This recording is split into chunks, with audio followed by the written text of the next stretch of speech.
Class की कक्षा में आइए फिर से हम आते हैं समांतर श्रेणी के अगले प्रश्न की ओर। प्रश्नावली वही है 5.3। 15 प्रश्नों को हल कर दिया गया था पिछले वीडियो में। 16वें प्रश्न पर हम आते हैं। प्रश्न है कि एक स्कूल के छात्रों को उनके समग्र शैक्षणिक प्रदर्शन के लिए 7 नगद पुरस्कार देने के लिए 700 रुपये की राशि का उपयोग किया जाना है। किसी कक्षा के शैक्षणिक प्रदर्शन के लिए 700 रुपये का पुरस्कार है, उसमें से कुल 7 छात्रों को देना है। और पहला जो पुरस्कार है तो उससे कम 20 रुपया कम पिछला होगा, उससे 20 रुपया कम उससे पिछला होगा, उससे 20 रुपया कम उससे पिछला होगा, यानी कि अगला पिछला पुरस्कार अगले पुरस्कार से 20 रुपया कम होगा। तो आइए इसको देखते हैं, ज्ञात करते हैं।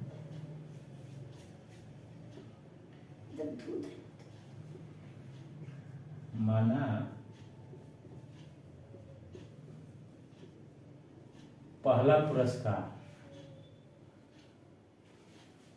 पहले पुरस्कार की राशि हम मान लेते हैं 100 रुपये। 100 रुपये हो गया। इस प्रकार जो हमारा एपी बनेगा 100 गया, x माइनस 20 x माइनस 40, यानी कि 20 रुपया कम होते चला जाएगा। कहाँ तक? 7 पदों तक। 7 पदों तक इसका सम निकालना है। तो ए जो है हमारा हो जा रहा है x, डी जो हमारा हो जा रहा है -20। -20 इसलिए हो जा रहा है कि प्रश्न में कह रहा है कि 20 रुपये कम, यहाँ बोल रहा है कि 20 रुपये कम होता चला जाएगा, यानी कि माइनस में होता चला जाएगा। तो ये हो गया x, डी हो गया -20, एन हो गया 7। प्रश्न से S7 दिया हुआ है 700 रुपया, यानी कि 7 पदों का योग 700 रुपया है। ठीक है ना विद्यार्थी? चलो आप फॉर्मूला लगा देते हैं S7 का। 7/2 × 2 a है x, फिर n-1 यानी 7 - 1 × d है -20 = 700। 2 में x से गुणा करेंगे 2x प्लस 7 में से 1 जाएगा 6। ये जो 7/2 है इधर आके हो जाएगा 2/7, 7 से कट जाएगा 100। 2 में x से गुणा करेंगे 2x और 120, प्लस माइनस माइनस हो जाएगा 100 दूना 200, 2x बराबर 200 और -120 इधर आ जाएगा। ये 200 और 120 हो जाएगा 320, इसलिए x बराबर 320/2 कट जाएगा 160 रुपया, यानी कि पहला पुरस्कार हो गया 160 रुपया। फर्स्ट प्राइज हो गया 160 रुपया। सेकंड हो जाएगा इससे 20 कम, 160 से 20 कम 140। थर्ड हो जाएगा इससे 40 कम, 20 कम 120। फोर्थ हो जाएगा इससे 20 कम 100। फिफ्थ हो जाएगा इससे 20 कम 80। सिक्स्थ हो जाएगा इससे 20 कम 60 और सेवेंथ प्राइज हो जाएगा इससे 20 कम 40। ये सब रुपये में है।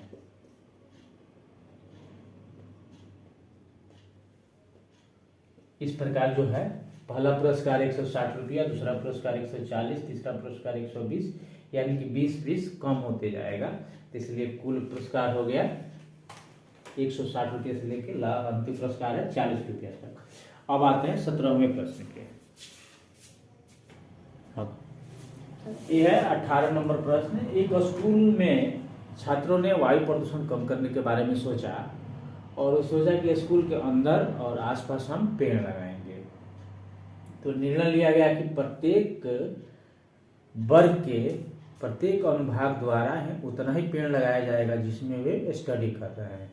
अर्थात अगर पहले क्लास में पढ़ते हैं तो 1 पेड़ लगाएंगे, दूसरे क्लास में पढ़ते हैं तो 2 पेड़ लगाएंगे, तीसरे क्लास में पढ़ते हैं तो 3 पेड़ लगाएंगे। कक्षा में कुल 12 वर्ग हैं। यह प्रश्न में छूट गया है। कक्षा में कुल 12 वर्ग हैं। तो अगर एक पहली कक्षा के विद्यार्थी 1 पेड़ लगाते हैं तो 12वीं कक्षा के विद्यार्थी 12 पेड़ लगाएंगे, 5वीं कक्षा के विद्यार्थी 5 पेड़ लगाएंगे। तो प्रत्येक कक्षा के 3 सेक्शन हैं। तो पहले एक सेक्शन का हम निकाल लेंगे, उसके बाद 3 से गुणा कर देंगे। तो हमारा एपी हो जाएगा, एपी हमारा हो जाएगा, पहली कक्षा का 1 लगाता है तो 1, दूसरी कक्षा के लिए 2, तीसरी कक्षा के लिए 3 डॉट डॉट, इसी तरह 12वीं कक्षा के लिए 12 हो जाएगा। तो ए हो गया हमारा 1, डी हो जाएगा 2 - 1 यानी कि 1, ए भी 1, डी भी 1 और एन हो जाएगा 12। इसको जोड़ देते हैं, एसएन निकाल लेंगे। एसएन इस फॉर्मूला पर भी निकाल देते हैं, n/2 × a + l। एन है 12/2, ए है 1 प्लस यहाँ 12, ये अंतिम पद है। इसको जोड़ देंगे 6 कट जाएगा, अब 12 × 13, 13 छक्के 78, यानी कि कक्षा 1 से 12 कक्षा तक, कक्षा 1 ने 1 लगाया, कक्षा 2 ने 2 लगाया, कक्षा 3 ने 3 लगाया, कक्षा 4 ने 4 लगाया। इस प्रकार कुल 12वीं कक्षा तक एक सेक्शन द्वारा कुल 78 पेड़ लगाए गए, एक सेक्शन द्वारा। तो लिखेंगे चूंकि एक सेक्शन द्वारा, सेक्शन यानी अनुभाग, सेक्शन द्वारा लगाए गए पेड़ बराबर 78, इसलिए 3 सेक्शन द्वारा, कुल 3 सेक्शन है तो 3 सेक्शन द्वारा लगाए गए पेड़, 3 × 78 गुणा कर देंगे, 3 × 8 = 24 के 4, कर 2 17 के 21 2 23। इस प्रकार तीनों सेक्शन द्वारा कुल 234 पेड़ लगाए गए हैं। अब आइए पढ़ते हैं अगले प्रश्न पे। ये 18 नंबर प्रश्न नहीं था, ये 17 नंबर प्रश्न था। अब आते हैं 18वें प्रश्न पे। ये है 18वां प्रश्न। केंद्र ए से प्रारंभ करते हुए ए और बी पर बारी बारी से केंद्र के साथ 0.5 cm, 1.0 cm, 1.5 cm, 2.0 cm dot dot त्रिज्याओं वाला एक सर्पिल उत्तरोत्तर अर्धवृत्तों से बना है, जैसा कि चित्र में दिखाया गया है। 13 लगातार अर्धवृत्तों से बने ऐसे सर्पिलों की कुल लंबाई कितनी होगी? तो अर्धवृत्त है, अर्धवृत्त की परिधि कितनी होगी?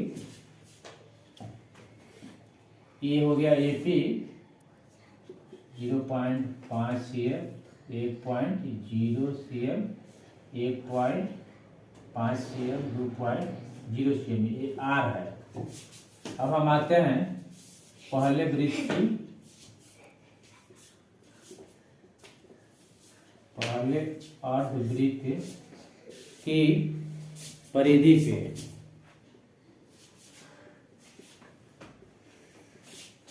चूंकि वृत्त की परिधि होती है 2πr, इसलिए अर्धवृत्त की परिधि होगी πr, तो पाई और r का मान है 0.5, यानी कि पाई 0.5 के मतलब 5/10, यानी कि π/2 हो गया। इसी तरह दूसरे अर्धवृत्त की परिधि हो जाएगी पाई × 0.1, यानी कि पाई। तीसरे की हो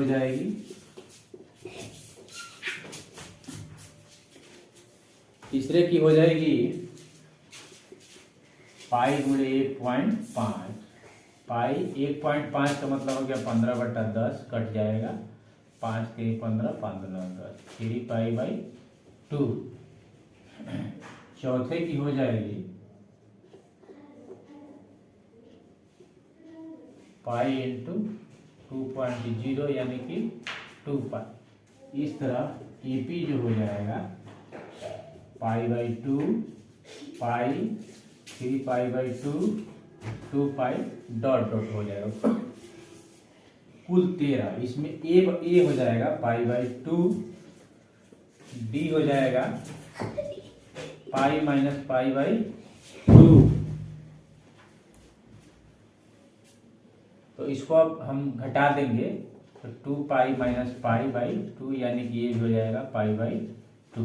ए का मान भी π/2 और डी भी π/2। एन हो जाएगा 13। कुल 13 वृत्त अर्धवृत्त है। अब निकाल देते हैं एस n/2 यानी कि 13/2 टू ए है π/2 इंटू n-1 यानी कि 13-1 इंटू डी भी है π/2। इसी को हल कर देते हैं 13/2 ये 2 से 2 कट जाएगा पाई 13 में से 1 गया 12 π/2 13/2 पाई कट जाएगा 2 6 12 6 1 7 पाई 6 में पाई से गुणा करेंगे 6 पाई ही होगा। इसको यहाँ कर देते हैं 13/2 इसको जोड़ेंगे 6 पाई और 1 पाई 7 पाई। अब मान भर देते हैं 13/2 गुणे 7 पाई का मान 22/7 7 से 7 कट गया 2 से कट जाएगा 11 13 और 11 में गुणा करेंगे तो 13 एकम 13 का 3 कैरी 1 13 एकम 13 1 14। तो इस प्रकार कुल 13 जो अर्धवृत्त है उन 13 अर्धवृत्तों की सर्पिल की कुल लंबाइयों का जो योग है हो जाएगा 143 सेंटीमीटर।